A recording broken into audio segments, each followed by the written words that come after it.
Good morning, all.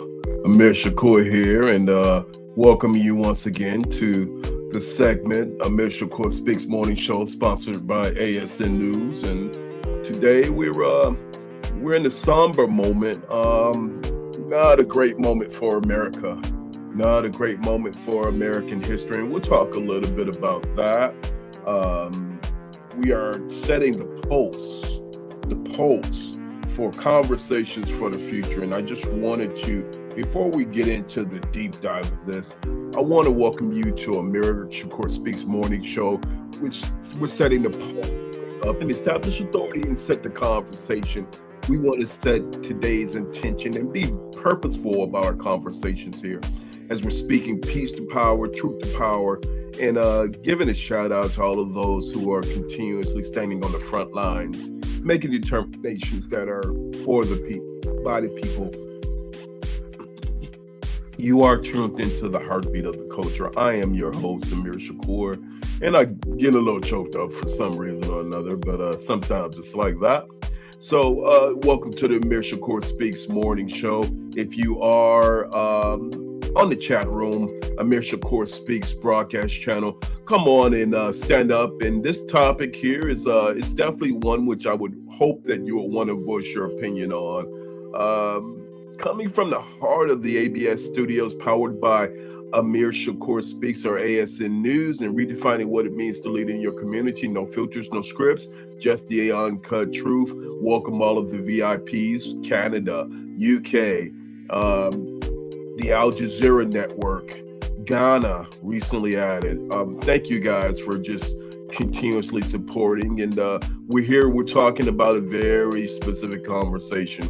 So I want to thank you and welcome you again to the Amir Shakur Speaks Morning Show.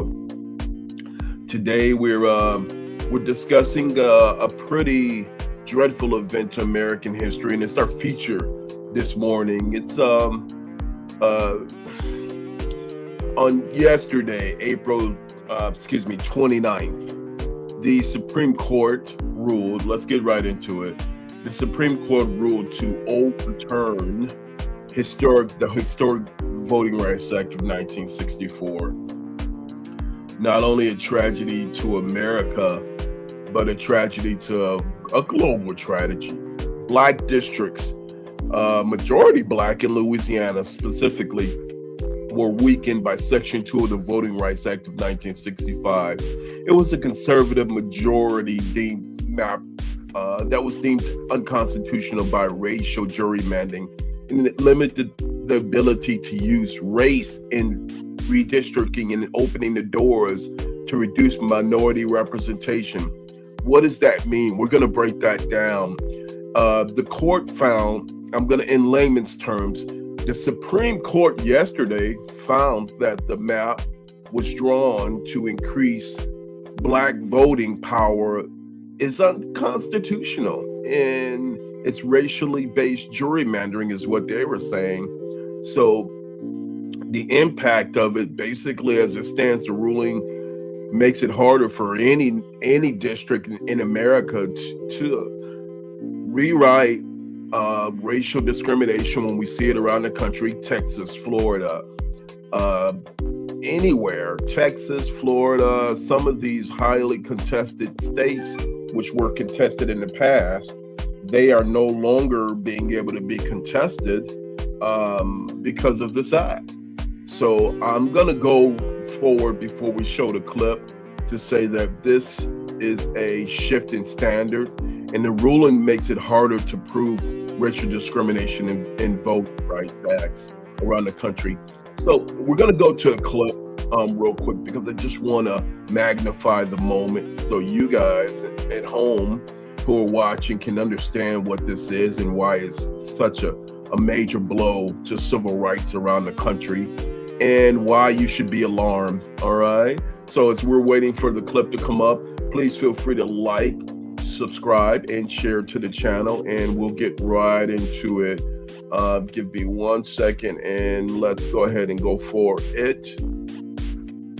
Today, the Supreme Court dealt a blow to the Voting Rights Act. In a 6-3 split, they struck down Louisiana's congressional map and majority Black district following the 2020 census.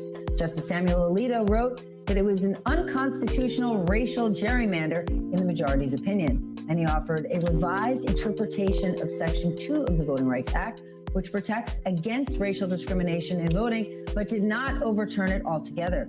University of Michigan law professor Lee Littman explains what that really means. Justice Alito's majority opinion made it all but impossible to establish a violation of the Voting Rights Act, saying that in order for plaintiffs to succeed on a Section 2 claim to establish illegal racial discrimination in redistricting, they have to show that you can create an additional majority-minority district, including a majority Black district, that would result in the same partisan breakdown as the state's chosen partisan breakdown, i.e. that the majority Black district would have to vote Republican. This is, of course, describing a null set. So by making it impossible to establish a violation of the Voting Rights Act, he's all but nullified the law. Springfield politicians So if you're made a bad if policy. you're just joining, we're gonna wade through the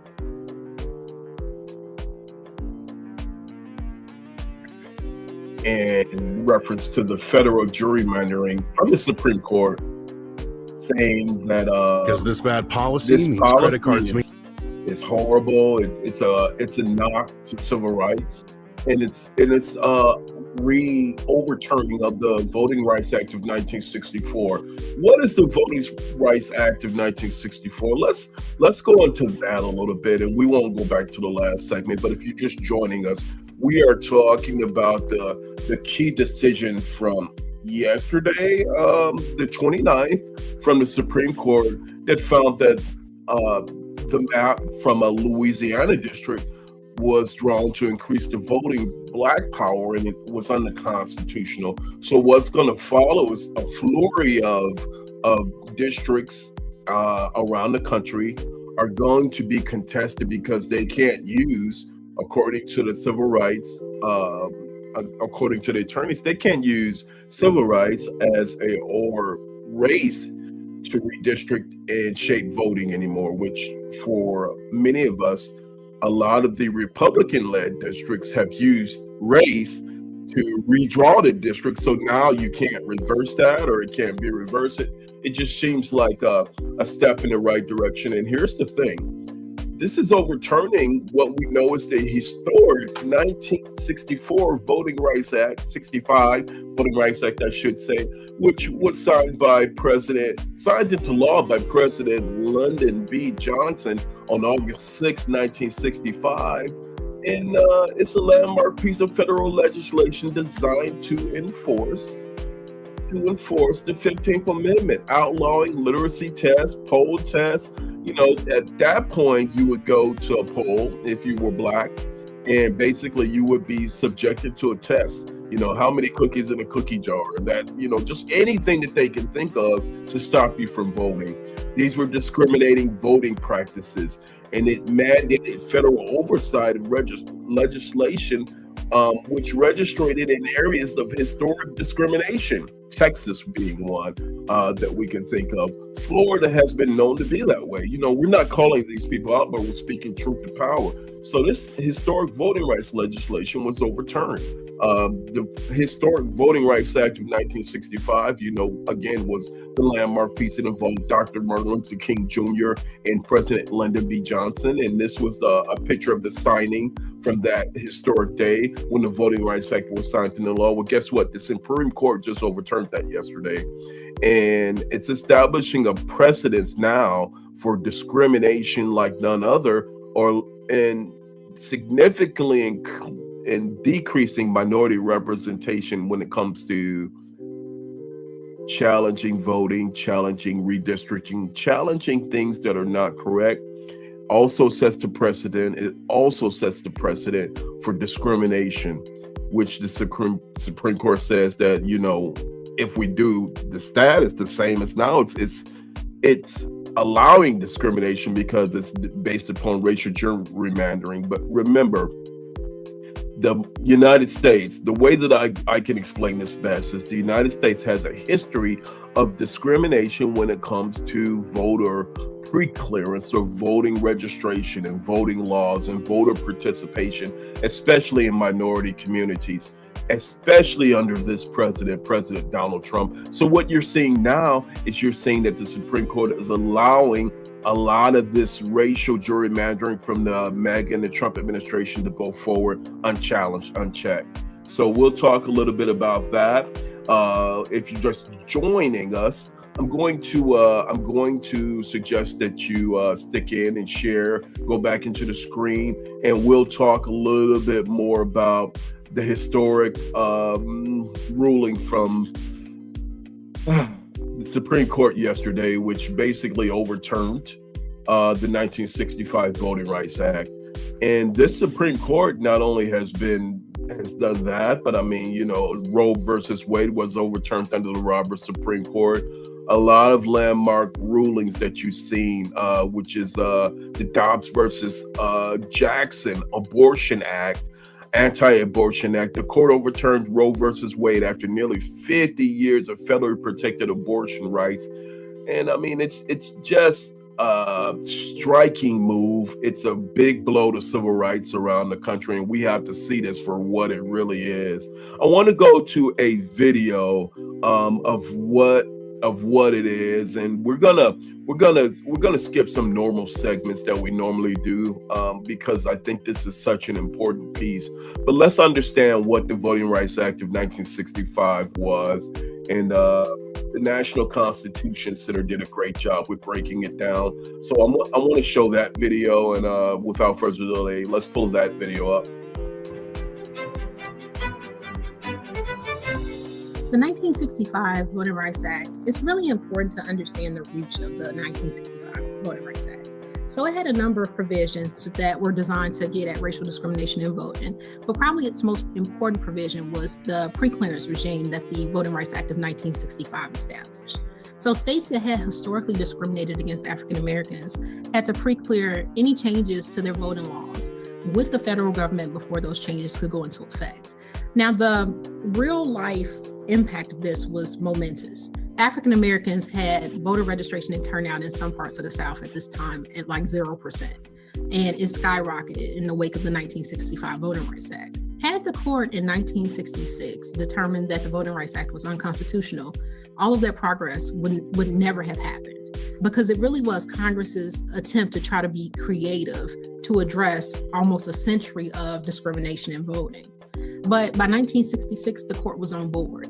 This is not the court of 1903 that decided Giles versus Harris. This is not the court that was dismantling the Reconstruction Acts passed in the wake of the Civil War. This was a court that was just as committed to protecting African American voting rights and really minority voting rights more generally, because the Voting Rights Act wasn't just about African Americans in the South, although it was the primary focus, but other groups had also been historically disenfranchised as well. And so the act just became very important for allowing the federal government to police and protect the voting rights of minorities in this country writ large. The court's on board in 1966. So South Carolina versus Kassenbach, they recognized that the Voting Rights Act was unprecedented in a sense of, when you think about the world of federal legislation and you think about our system in which we typically think of states as having pretty broad authority to set voter qualifications, the Voting Rights Act was viewed as unprecedented because it interrupted that discretion. Right now, states that have terrible records on voting rights, they have to report to the federal government.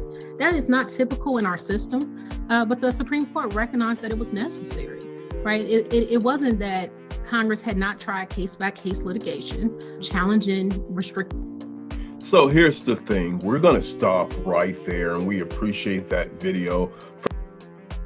Come back, and I'm gonna suggest that as of the ruling yesterday, if you're just joining us, landmark ruling that's overturning the Voting Rights Act of 1964. The Supreme Court announced it, and the act was passed. Initially, the historic civil rights legislation, the Voting Rights Act of 1965, I should say, correction, I apologize. The act was passed to eliminate voter discrimination against racial minorities, not just black folks, but minorities, especially targeting practices that were used in the southern states to prevent citizens from voting, black citizens, Latino, so on and so forth. Well, those Jewish, those practices, as of yesterday, are able to go forward in many, many ways without being unchallenged because of the Supreme Court ruling from yesterday. And, what gives? The court found that the maps that are drawn to increase black voting power was unconstitutional in a Louisiana district, which henceforth, if it ruled in that district, now it's being overturned on a national level. And the impact is staggering.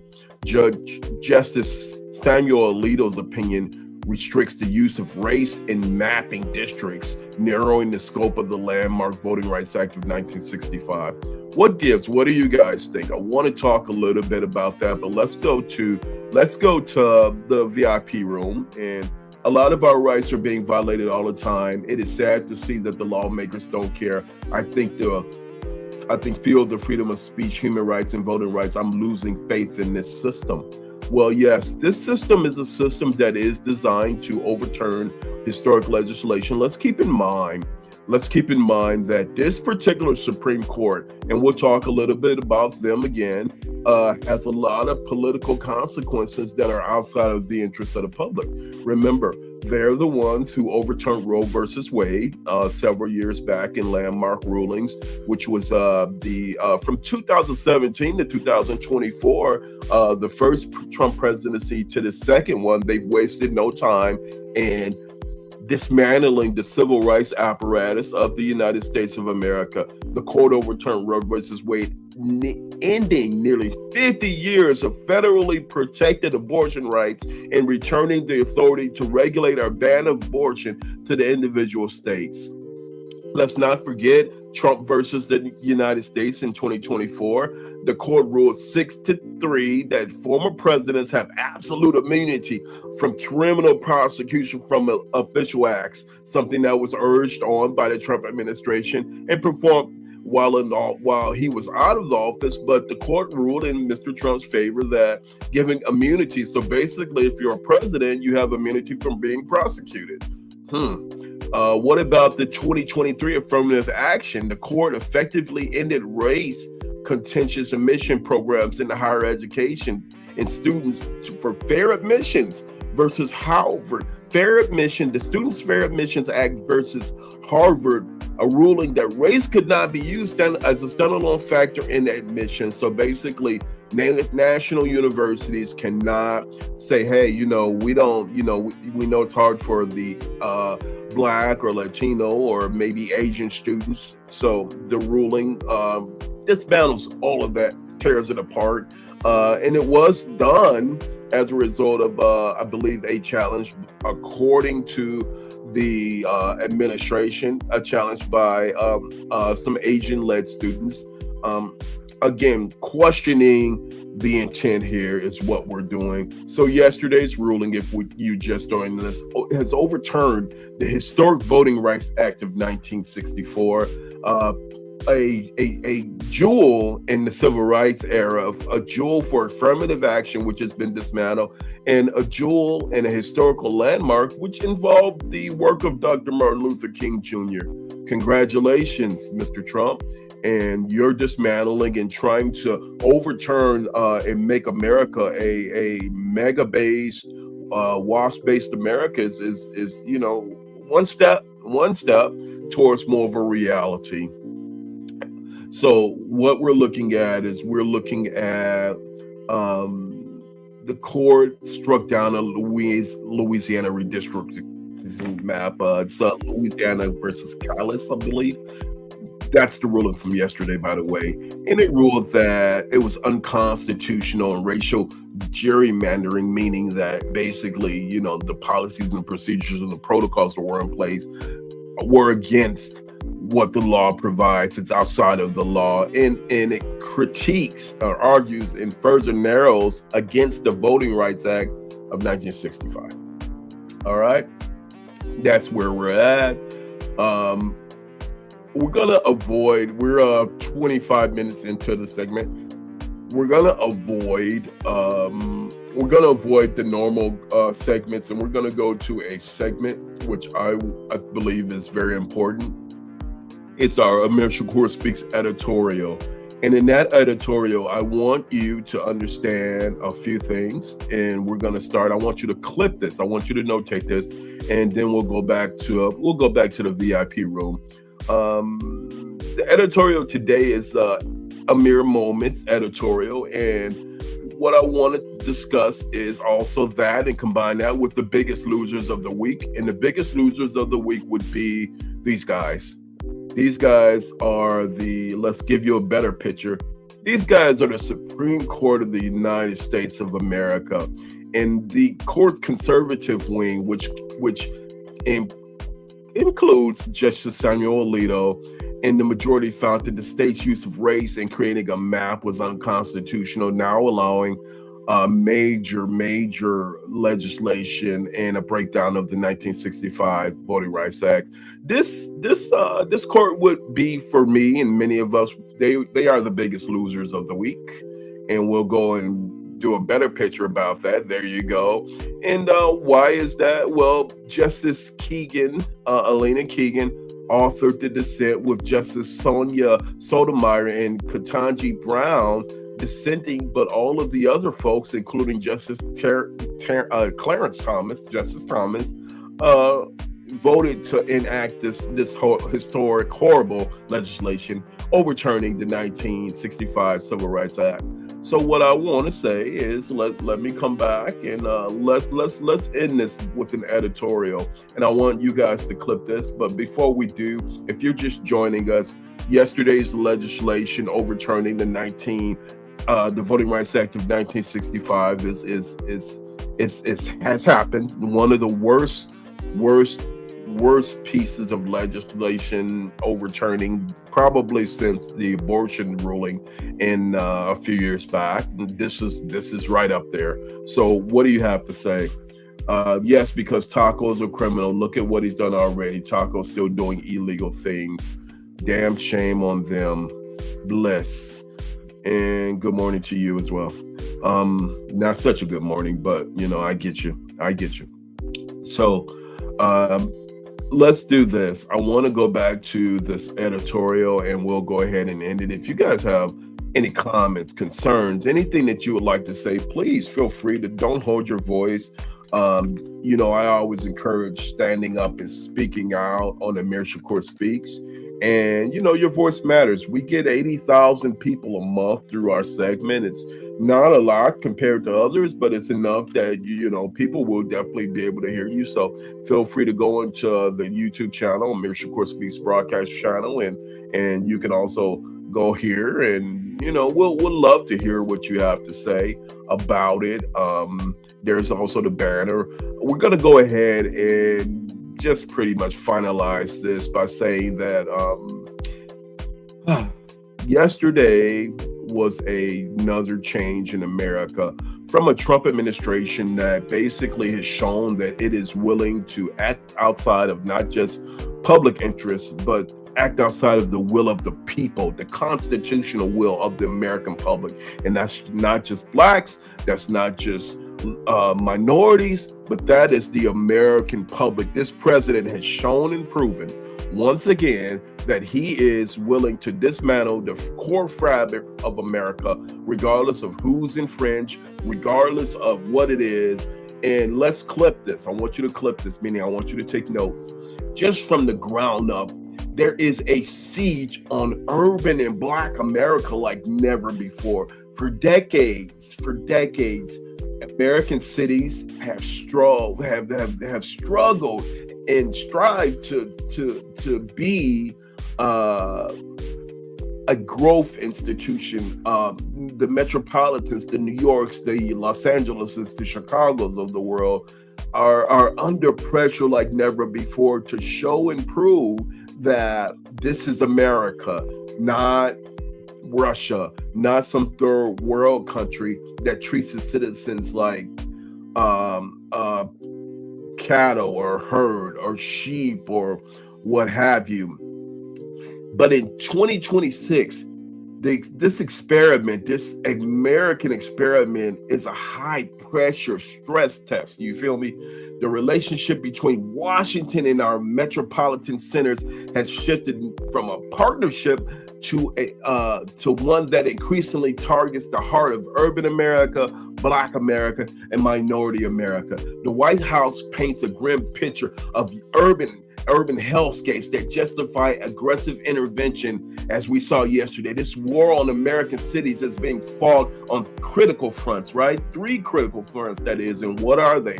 Amir, what are they? Well, the policing front, basically by threatening to withhold federal grants unless they abandon bail reform. The administration is attempting to ghostwrite local justice codes.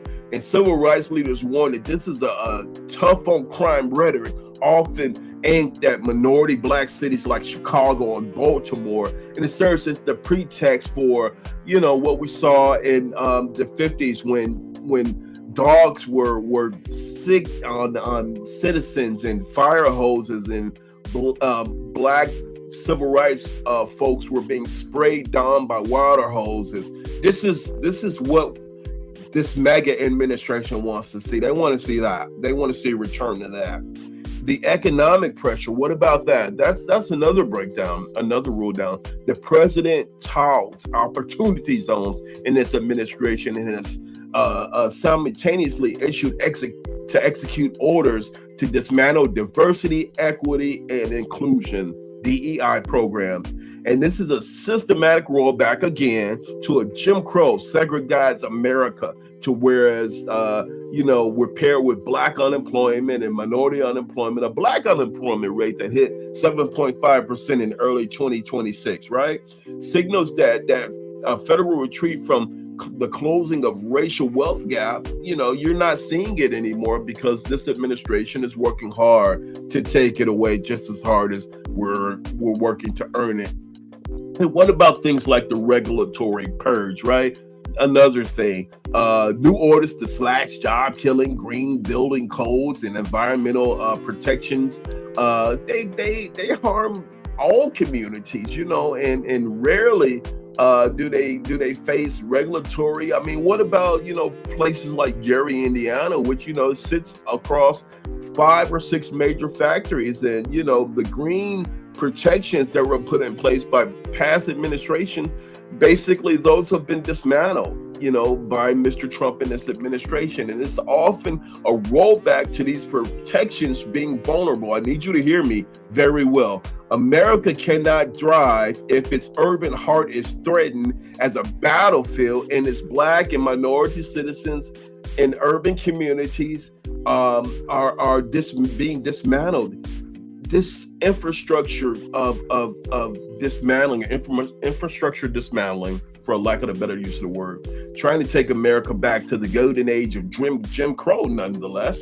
It promises that if they continue to do what they're doing and trying to surrender civil liberties and the racial hard-won progress that was done towards equality, then I can guarantee you that you will see a new America that will be unsettled, an America that will be sacredized, and an America that will be at war with itself. Did you hear me?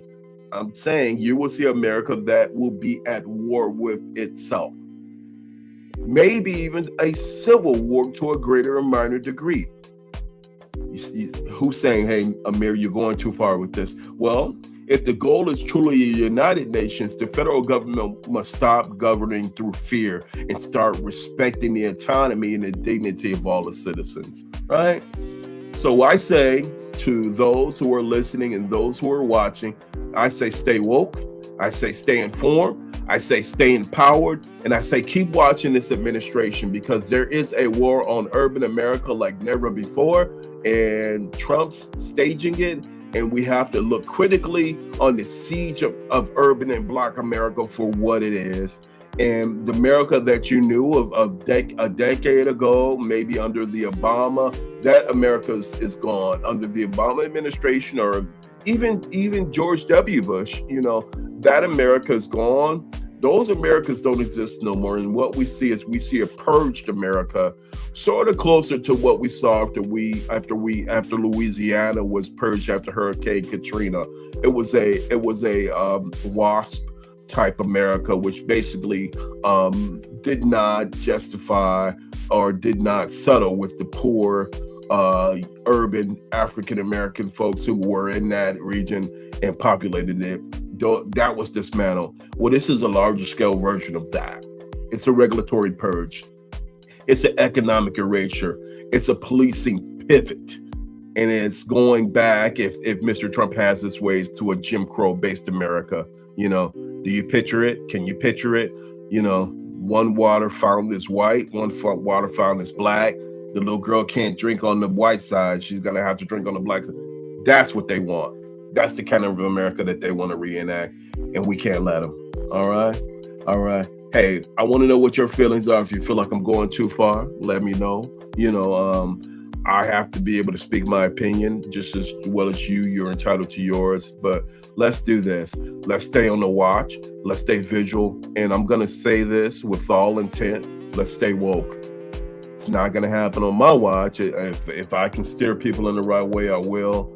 Anyway, please let me know what you feel. Send your commentary to Amir Shakur Speaks. Thank you, VIPs who've been out there, for rolling with us. And we are in some dark days. I cannot be less clear about it, right? So yes, they are the biggest losers of all, and that including the administration, including the Supreme Court justices, the Supreme Court itself, and definitely the Trump mega-based administration, but we can say that, maybe there's one battle that was lost, but they won't win the war. They will not win the war. And our struggle, we are in for a struggle, and we've been in for a struggle, but we'll stay vigilant. All right. Amir Shakur Speaks. I'm out. Thank y'all for watching. Peace.